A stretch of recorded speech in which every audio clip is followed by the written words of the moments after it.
hablando de antemano acerca del juicio de Dios, pero aquí vemos ya el juicio ha venido, ha llegado. Llegó en el reino del norte y llegó hasta el reino del sur, a Judá. Y dice ahí, el Señor entregó en sus manos a Joacim, rey de Judá. Este rey, sin lugar a duda, era el hijo mayor del piadoso Josías, y fue hecho rey en su lugar, de su hermano Menor, en el año 609, por Faraón Necao, como vasallo de Egipto, por 4 años, y luego de Babilonia. Joacim despilfarró, se cree, los fondos públicos del erario, del dinero, del impuesto que se recaudaba, y se hizo un palacio, reedificó el palacio, volvió a construirse, por el dinero, volvió a tomar poder. Pensó que el dinero le iba a ayudar y le iba a devolver esa gloria que sus padres tenían. Pero sin lugar a duda, vemos ahí que según Jeremías, que tiró el rollo por medio de su escriba que le había llevado y que había presentado, y recuerden ahí que se había escondido. Le dijeron los profetas que habían escuchado, los príncipes, escóndete, le dijeron ahí a Baruch, escóndete mientras vamos y le damos la noticia al rey. Pero sin lugar a duda el rey tiró los rollos de la profecía contra Israel al fuego, lo quemaron. ¿Y qué hicieron? Apresaron, buscaron a Jeremías y lo llevaron. En unas palabras, este rey, Joacim, el orgullo no le dejó arrepentirse, no le dejó buscar a Dios. Y tenemos aquí las consecuencias. El Señor entregó en sus manos a Joacim, rey de Judá, y parte de los utensilios de la casa de Dios, y los trajo a la tierra de Sinar.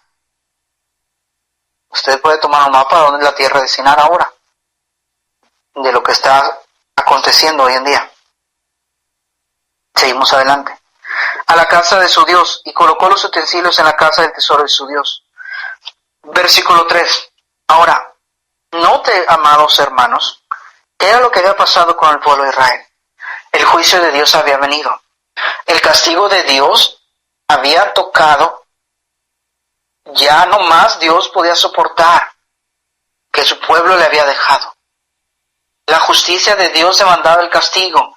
Claro que la misericordia de Dios había estado esperando, había mandado un profeta Jeremías, había pasado el profeta Isaías, se había predicado y se había predicado, y Dios estaba aguardando el arrepentimiento. Dios estaba esperando que ninguno pereciera, sino que todos procedieran al arrepentimiento, pero Dios es un Dios justo. Y el tiempo de la espera había terminado. El tiempo del juicio había llegado. Y dice ahí la Biblia que el rey Nabucodonosor había tomado el sitio y había tomado Jerusalén. Versículo 3. Y dijo el rey a Aspenaz, jefe de los eunucos, que trajese de los hijos de Israel, del linaje real de los príncipes, muchachos en quien no hubiese tacha alguna, de buen parecer, enseñados en toda sabiduría, sabios en ciencia, y de buen entendimiento, e idóneos para estar en el palacio del rey. Ahora el rey Nabucodonosor hizo una cosa bien importante. Tomó solamente lo mejor del pueblo de Israel. Al resto, su costumbre era que solamente dejaba a los más pobres y los dejaba para que trabajaran la tierra, para que después le mandaran los impuestos, el alimento, el trigo y el resto de las cosas. Los dejaba como esclavos trabajando en la tierra que habían conquistado. El resto del pueblo lo mataban. Solamente tomaban cierto número, y entre ellos dice aquí, muchachos en quien no hubiesen tacha alguna, de buen parecer, enseñados en toda sabiduría, sabios en ciencia y de buen entendimiento, e idóneos para estar en el palacio del rey. En otras palabras, Nabucodonosor había tomado lo mejor del pueblo de Israel. ¿Para qué había tomado a estas personas? ¿Para qué los había llevado? Ahora, eran esclavos. No los había tomado para que fueran príncipes en su reino. Los había tomado para que fueran esclavos para él, sirvientes, súbditos, para ayudar a que su imperio fuera más poderoso y más grande y más fuerte. ¿Y cuál era la tarea para estas personas? Versículo número 5. Y les señaló el rey ración para cada día. Dice, de la provisión de la comida del rey y del vino vino que él bebía, y que los criase 3 años, para al fin de ellos se presentasen ante el rey. Estos jóvenes, que habían sido tomados, inteligentes, los mejores de entre su pueblo, los mejores del pueblo de Israel, el resto fueron eliminados, fueron matados, niños pequeños de brazos fueron matados, fueron asesinados, cada uno de ellos. Y fueron tomados solamente Daniel y junto con él otros príncipes, lo mejor del pueblo de Israel. ¿Cuál es la tarea? Les señaló una ración de la porción de la comida del rey, una provisión del vino que él bebía. Tenían que criarse 3 años, a fin de que después de eso se presentasen delante del rey. Ahora, ¿cuál era la tarea? Aprender una lengua extranjera, adoptar una cultura, aceptar sus dioses. Porque note esto, entre estos estaban Daniel, Ananías, Misael, Azarías, de los hijos de Judá. Eso quiere decir, mis amados hermanos, que había de varias tribus, no solamente de la tribu de Judá, había de más tribus. Porque recuerde que habían tomado también del reino del norte, y del reino del norte estaban el resto de las tribus, las 10 tribus de Israel. En el sur quedaron 2 tribus, y de entre estas tribus resaltaron o llamaron la atención por su importancia, porque vamos a verlo más adelante. Entre estos había más tribus. En otras palabras, había más israelitas que debían de hacer algo importante. Daniel, Ananías, Misael, Azarías, de los hijos de Judá. Dios nos da el nombre de estos jóvenes por algo importante. Seguimos leyendo. A estos, versículo 7, el jefe de los eunucos puso nombres a Daniel, Belsasar. Esto es muy interesante. Les cambiaron sus nombres.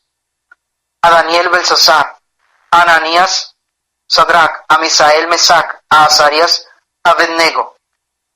Esto es muy interesante. ¿Por qué? Daniel, que significa Dios es juez, Belsasar fue cambiado. Significa Bel protege tu vida, un Dios pagano. En otras palabras, tu nombre ya no va a ser israelita, no va a ser confiar en tu Dios. Tu nombre ahora va a significar el Dios Bel, en otras palabras, el Dios Belzebú, protege tu vida. Amados hermanos, el nombre en el tiempo antiguo significaba mucho para cada persona. El nombre de Israel significa Dios es juez.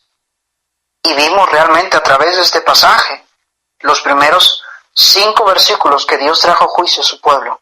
Él juzgó a su pueblo. Y dice aquí ahora que le están cambiando los nombres. ¿Qué significaba eso? Continúo, no me detengo. Dice ahí, Daniel, dijimos, Dios es juez. Fue cambiado a Belsasar, que significa Bel protege tu vida. Ananías significa Jehová es misericordioso.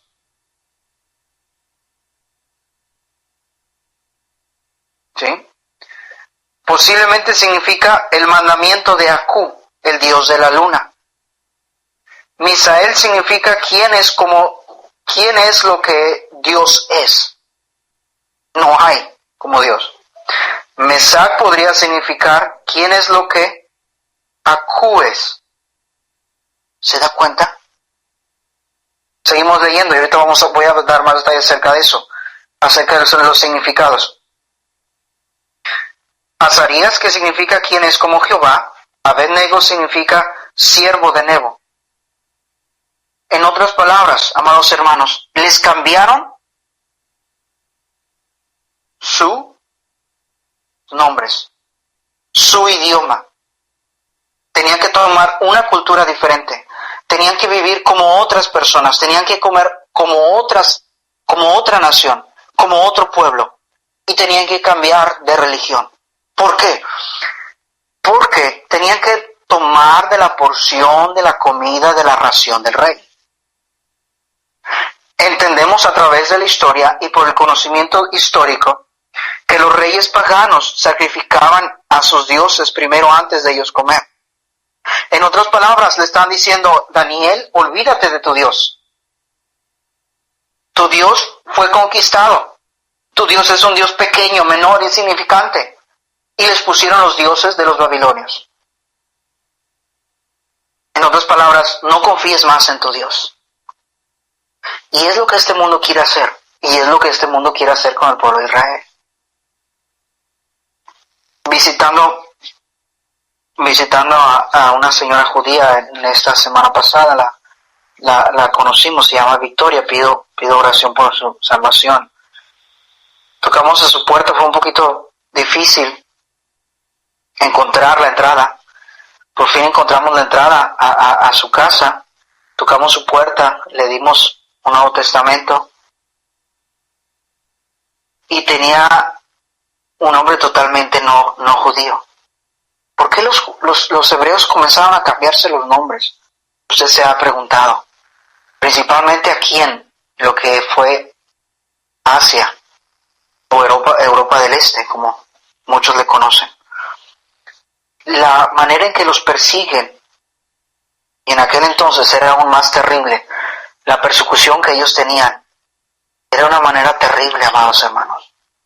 No podemos imaginar la manera en que el pueblo de Israel ha sido atacado, ha sido humillado, ha sido por muchas áreas y por muchos tiempos y por generaciones. Y ellos tienen temor. No saben al abrir la puerta, no saben lo que va a acontecer. Ellos esperan, ellos están esperando que alguien los ofenda, ellos están esperando que alguien los humille. Por eso lo primero que ellos hacen es al escuchar que ustedes hebreos dicen, no soy. Porque ellos esperan un ataque. Pero cuando le dijimos a ella, mire, este es un regalo para usted, nosotros le amamos al pueblo de Israel. Ella bajó la guardia. Entonces abrió la puerta y nos quiso escuchar. Cada vez que nosotros tocamos una puerta de un hogar judío, siempre hay un rechazo, una barrera, porque ellos por más de 500, 600 años, 1000 años, han sido atacados, han sido ofendidos, vituperados, han sido humillados, han sido esclavizados. Estamos hablando de un lugar. Y usted puede decir, del holocausto, ¿cuántos holocaustos? ¿De cuál holocausto está hablando? Porque en el tiempo que Dios lo rescató de Egipto, ese fue un holocausto. Y usted observa la historia, el pueblo de Israel ha tenido muchos holocaustos, no solamente el de Hitler. Y aquí vemos uno, les están cambiando sus nombres, les están diciendo que se olviden de su Dios, les están haciendo comer nuevos alimentos, les están diciendo vas a adoptar otra cultura, vas a tomar otro idioma, vas a tener que olvidarte de tu Dios. Por eso hoy en día cuando vamos y tocamos una puerta, ellos no saben acerca del Dios de la Biblia. Oh, amados hermanos, qué bendecidos estamos nosotros al conocer la Biblia. Muchos del pueblo de Israel ni siquiera la conocen, ni siquiera la saben, nunca la han visto posiblemente. Principalmente en esas regiones de ex repúblicas soviéticas. No conocen una Biblia. A Daniel le hicieron exactamente lo mismo. En el tiempo del comunismo y después del socialismo, o el socialismo después del comunismo, se fueron cerradas las sinagogas, fueron cerradas en estos países las iglesias.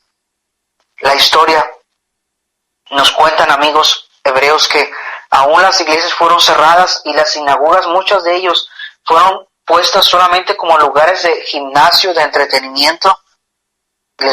Y muchos de ellos fueron perdiendo su identidad. Por eso es que ahora el pueblo de Israel toma el judaísmo como una identidad cultural, más que con una religión. Regresemos a Daniel. Dice la Biblia ahí, a estos, versículo 7, a estos el jefe de los eunucos puso nombres, a Daniel, Belsasar, a Ananías, Sadrach, a Misael, Mesac y a Azarías, Abednego. En otras palabras, amados hermanos, el cambio radical en sus vidas era impensable para nosotros.